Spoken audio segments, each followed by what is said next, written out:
Adam, Deontay Wilder, he's fair to say he's rough around the edges, isn't it? Yeah, but it works for him. I remember when Deontay was over with us, and I was incredibly impressed with his attitude.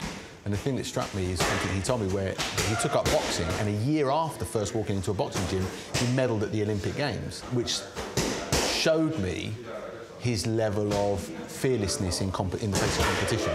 At some level, though, surely his unorthodox style will be found out, or should be found out? You can say that about anyone, Scal. You're going to lose eventually. Everyone loses. If you stay in the game long enough, at some point, you're going to lose. Well, actually, people criticised Marciano, didn't they, for not being technically sound, and he didn't. OK, so you've just shot your own question in its own foot then, haven't you? Well, I shot your answer.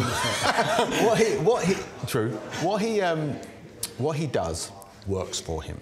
His power is magnified by his reckless abandon.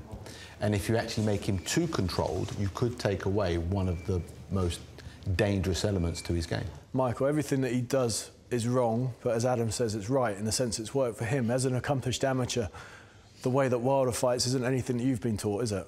No, it's definitely not. He just goes in there and starts to wing punches, but he's shown in the past against the likes of Ortiz that he can't take it. And he has the durability to go the full 12 rounds now. The biggest puncher in world boxing, do you think? Yeah, I think so. I definitely think so. Style-wise, do you think Fury is a tough fight for him? I think Fury is a tough fight for any heavyweight, style-wise, because he's a big man with long arms that can move. And now he's also been world heavyweight champion, and he's unbeaten as a pro. So that in itself is going to pose a problem to anyone. Michael, style-wise, which one would you least like to fight? The big puncher or the guy who's awkward and comes at you different ways? I'd probably least like to fight the awkward guy. You know, the big puncher, sometimes you can read them. They're very predictable at times. With Tyson Fury, he's very unpredictable. But for this fight, I would definitely prefer to be Wilder because he has the momentum.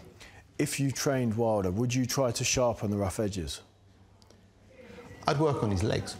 I just work on his legs and try and develop control whilst releasing the maximum power. A little bit like a welterweight Tommy Hearns or a light middleweight Tommy Hearns that get used to it, because Hearns had skinny legs, but they controlled him while he was being powerful.